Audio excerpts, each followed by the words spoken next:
Hi friends, thanks so much for being here. My name is Anna Helman, and today I want to talk to you about how to prepare a group of cards in a fairly short amount of time. You might call this mass production. I don't always like to call it that because what we do is handmade and it's from the heart and it's different from mass production. But how can we create a group of cards in a shorter amount of time and not spend an hour or who knows, 2 hours on each card? All through this video, I'm going to be sharing tips and tricks for how to do the different steps of your card making process quicker and easier. So I hope you'll stick around. Let's get started. I'll start first showing you how I prepare my card bases to save a little bit of time. And I love that I can do both of these steps on my Stampin' Up! Trimmer to prepare my bases. So I can score them. It's really nice. I don't have to have my separate tool, get out my scoring board, score them at 4 1/4, cut at 5 1/2. Now I have 2 card bases prepped and ready here. So I've already prepared most of my card bases, but I wanted to show you how I do this. Now, if you have a hard time getting your card bases to lay flat, keep this in mind. When I scored, this was the top. Now I'm going to flip this over and the bump is on top. And this makes it a little bit easier to score card bases and get them to lay flat. The other thing to keep in mind that I didn't used to know was how to use the bone folder. I used to use it like this, and that just didn't work. And finally I discovered if I use it like this, it really, really helps. Now let's talk about cutting paper. I like to come up with ways to cut paper that save time. Now this is a piece of our new Waves of the Ocean designer paper. It is beautiful. It's part of an early release from our next annual catalog that is coming sooner than we know. We'll be here really soon. But to cut designer paper or any paper, sometimes when I'm doing a lot of cards, I like to plan my cuts to maximize the use of my paper and eliminate waste. So we have 12 by 12 paper here. Any measurements that are 2 inches wide, 3 inches wide, 4 inches wide, 6 inches wide, those are going to eliminate waste. So I decided to plan these to be 4 by 4 inches, which is going to be easy to cut and eliminate waste. So I'm trimming 4 inches off of this edge. I lined that up at the 8-inch mark. Now I'm going to line it up at the 4-inch mark.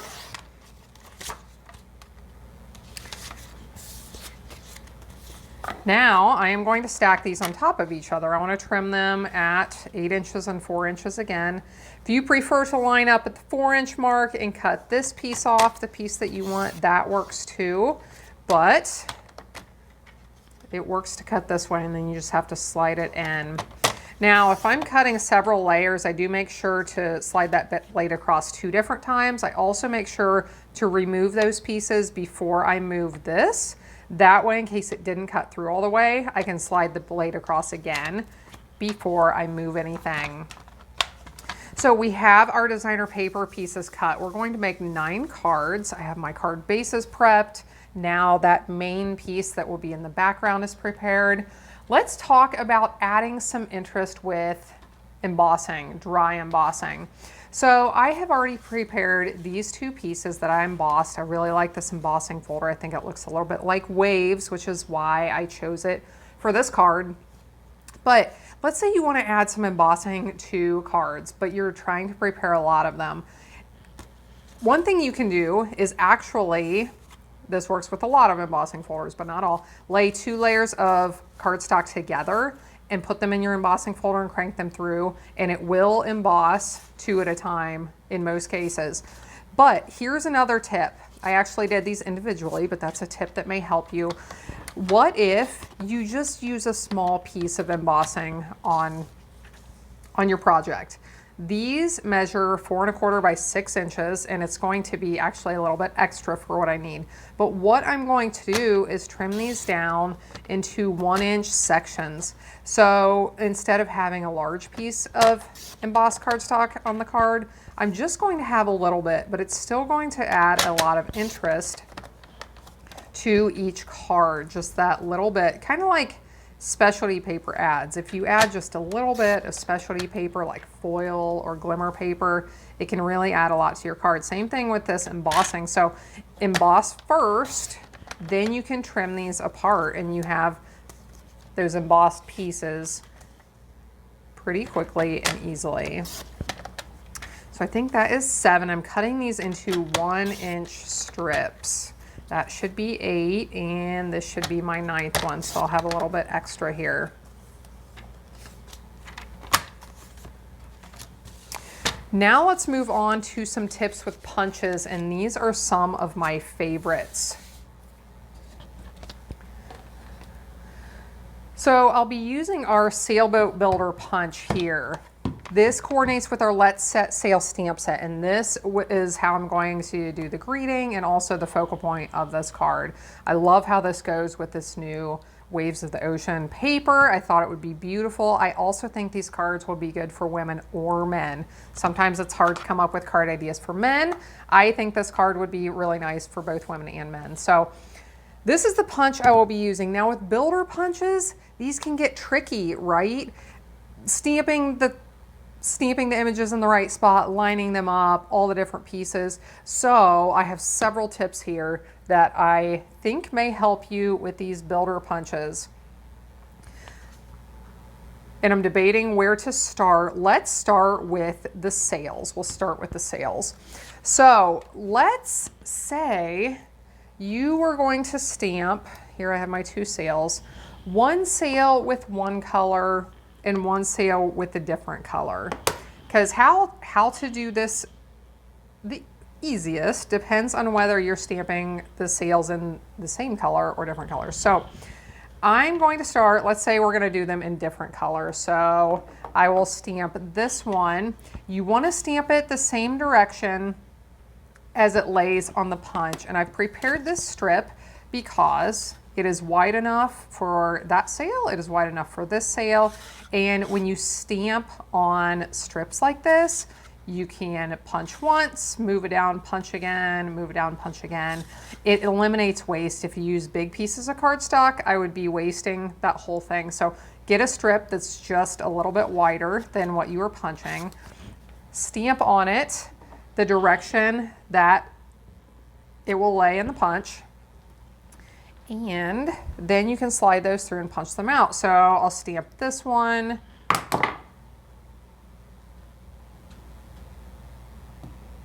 And I want to lay it in, again, the same way as it is going to go through that punch. So I'll stamp it over here like this and show you. You could stamp lots of these navy ones. You could stamp lots of the red ones. But this just shows you how you can slide those through, punch them out pretty quickly. But what I want to do for this card, I'm actually going to stamp them in the same color, which will save us a little bit more time, and I have a different trick to show you to help with that.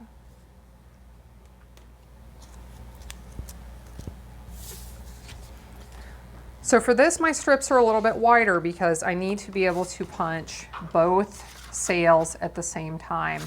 Now, how do you get your stamps lined up to be able to punch both of these at the same time? And here's a handy trick. If you follow along with what I share, you've seen this before probably, but I've taken this piece of cardstock, I already punched through it one time, and I wrote the word top up here at the top right corner because I've done this before where I punch this out and then it gets flipped over and it doesn't work that way. Or it gets flipped over this way and it doesn't work. Does it work that way? It might work that way. No, I don't think it does. So write the word top there. Now, the reason this has a little hole in the top left corner is because I have several of these. I've put them together with a ring. I keep them in my punch drawer. And anytime I get this same punch back out, I can get this same pattern back out and do this trick I'm going to show you. So I need my 2 stamps.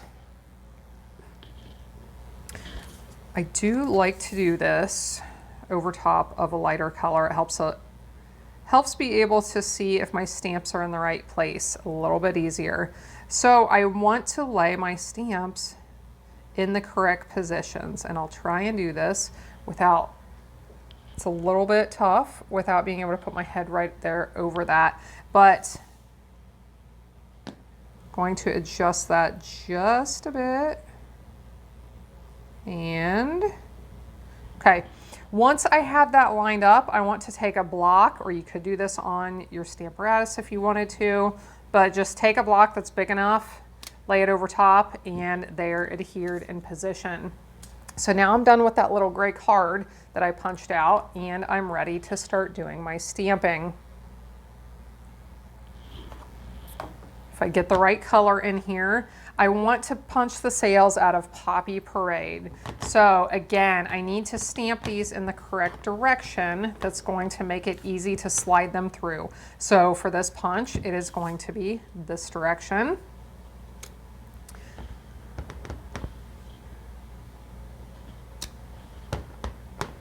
So stamp these several times.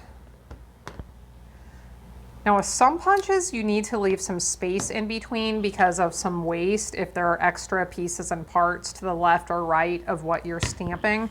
With this one, the only waste is going to be the actual boat. So I don't have to leave a lot of extra with these. So I stamped 4, I need to stamp 4 more. And then we will punch these out, and I just love to see how easy it is to punch them out after I've lined them up this way. This is close. We'll see if we can get that out of there. And one of them didn't stamp all the way, so I'll stamp one more. And sometimes I stamp, you know, sometimes doing a little bit extra can end up saving you time. I'm going to do one extra because when you get done, sometimes you're looking for that one piece, like where is my last punch? Where's my last sail that I created? So sometimes when I'm doing things like this, I create extras. That way I don't get to the end and have lost one and don't know where to find it. So now I can go through and punch.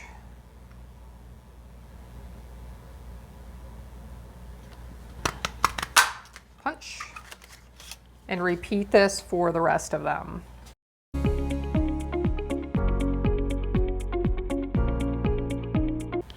So here I have my punches created for the sails. Now I started to flip them all over so the stamp side would be up, and then I realized, well, I'm going to have to flip those back over and have them face down when I do my adhesive. So I'll leave these in piles right here. Don't feel like you need to flip those back over to see the stamped side, because you'll actually need the other side.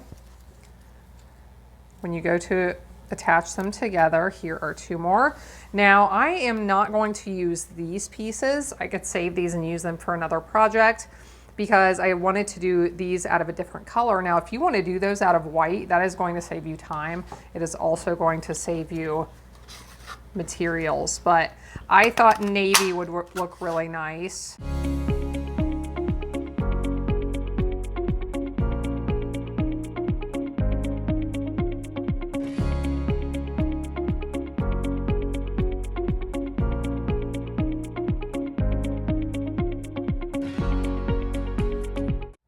And now I have the boats punched out as well. So since I have white boats and navy sails that are extra, I can actually use all of these pieces for another project, which will be really nice to have those already prepared.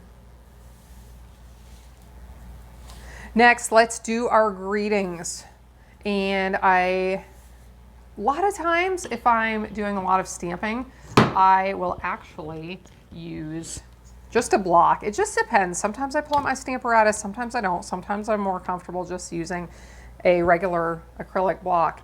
But for what I'm doing right here, every time I will pull out my Stamparatus. So I have my card bases prepared. I did already fold them in half. You could do this before you fold them in half. It might make you a little bit more comfortable, but I am going to do it right now after they're folded in half, and I don't really feel the need to have to unfold them and open them up.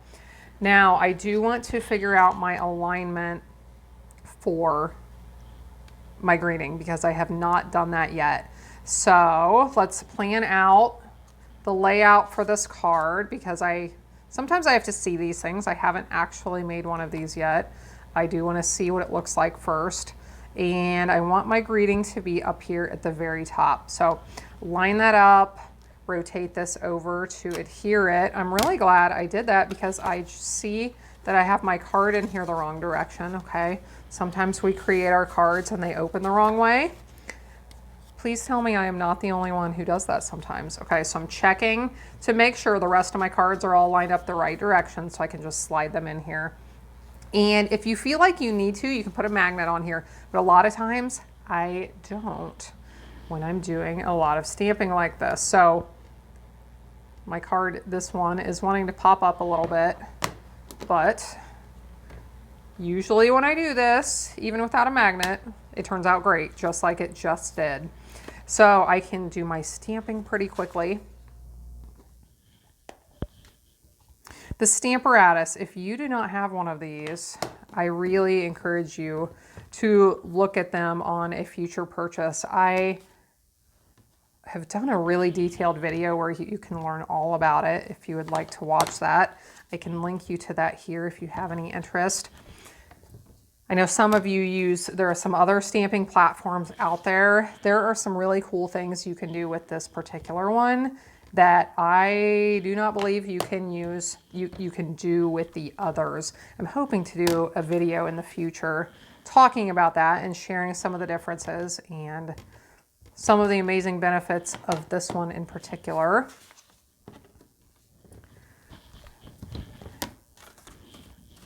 But as you can see, I am stamping these now just for fun. Just for fun, I'm going to mess this one up on purpose because, you know, I can. Okay, so I didn't get it stamped all the way. It didn't move anywhere. If it did move somewhere, all I have to do is put it back in the corner, stamp again, and I have a perfect image there. So think about all of the time and paper you've wasted when things don't come out how you want them to. This Stamparatus can save that from happening anymore in the future. So here I am to my last one.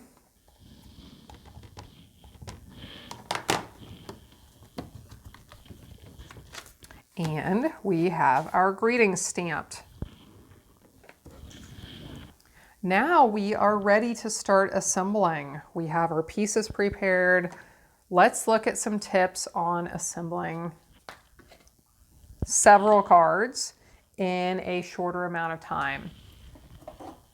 So the adhesive that you use is obviously that is going to come down to your preference. A lot of times I use our tapes. We have a couple of different tapes. We have Seal, we have Seal Plus. I use both of them often. Depends on the project. Sometimes I want to use Seal because it's a little bit stronger. Sometimes I use Seal Plus. But what I like to do is lay out my pieces just like this, and I can put adhesive on them all at the same time. So this saves some time. Now, if you like to use glue, you can do the same thing. You'll just have to make sure you don't get your hand in the glue after you do this. So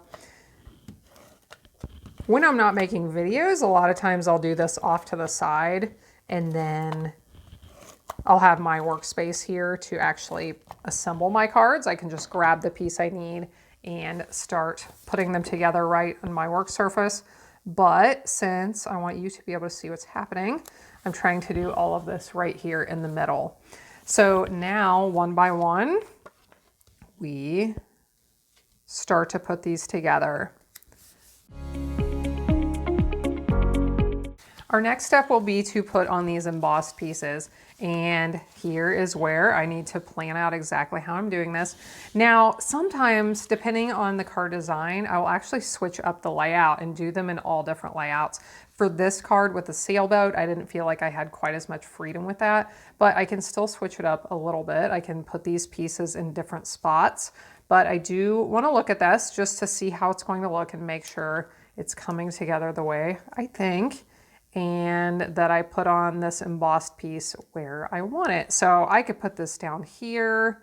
I could slide it up and down. I think I'll probably keep them down towards the bottom on most of these, but I don't have to. I could even switch this up. I could do some vertically, and I just might do this because I think that looks sort of neat. So I will put adhesive on the back of these, and then I will attach them to my cards.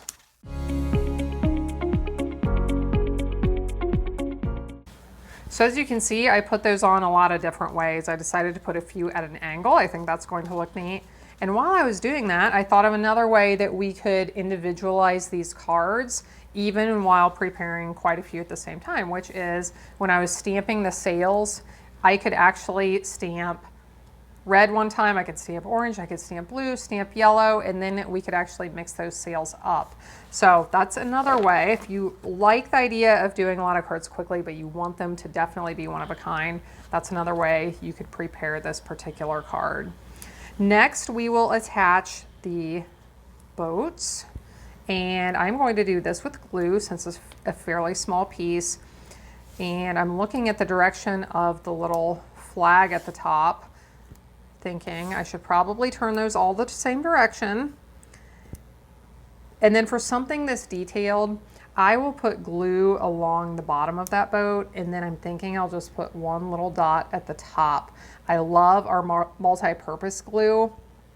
It is wonderful, and just little dots here and there will hold the piece on your project. So you'll see here I'll put a little strip and one dot, and then I will just have to be careful to keep my cards and my fingers out of these until I get them attached to the cards.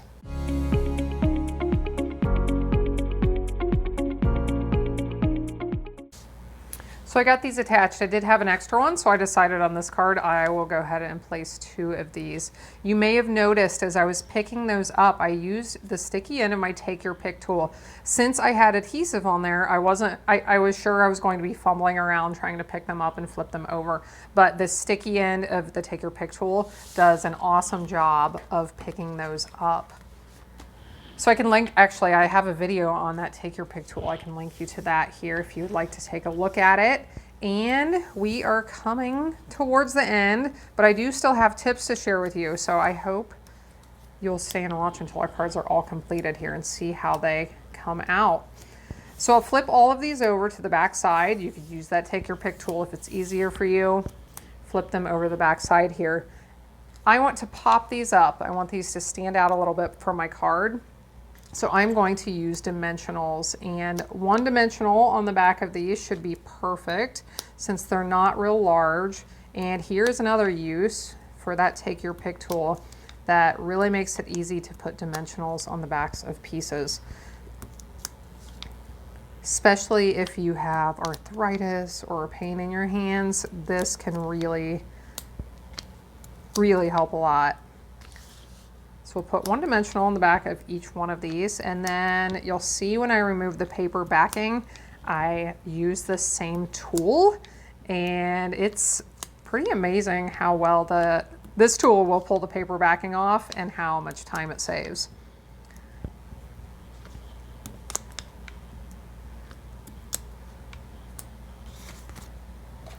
Okay, so here let's remove some of the paper backing. So I am just going to stick into that same hole I used to attach it, or if you didn't use this tool to put them on, you can just pierce through that paper backing, stick through just a little bit, and I didn't have that stuck down to and lift up.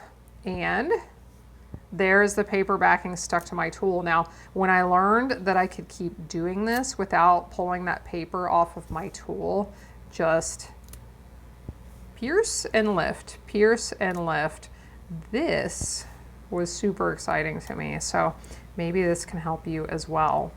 So I'm going to remove the paper backing from all of these, then I will attach them to my cards.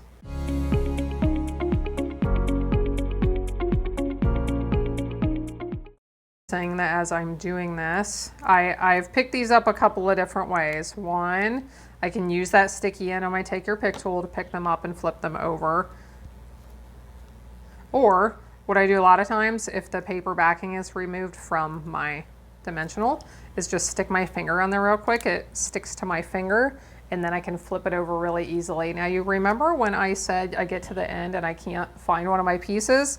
I was having that moment just a second ago, like, oh, come on, I even made extras and I don't see it. Where is my extra piece? So found it, it was laying right here beside me. And since I made that extra one and used 2 on the one card, I wasn't going to have any extras anymore. So there's the one with 2, but I am going to add a few embellishments to these, but you can see these cards came together really quickly. I hope you really enjoyed some of these tips. I hope some of them will help you in your crafting endeavors. And I hope you will be back again next time when I'll be here helping you to hand make with love.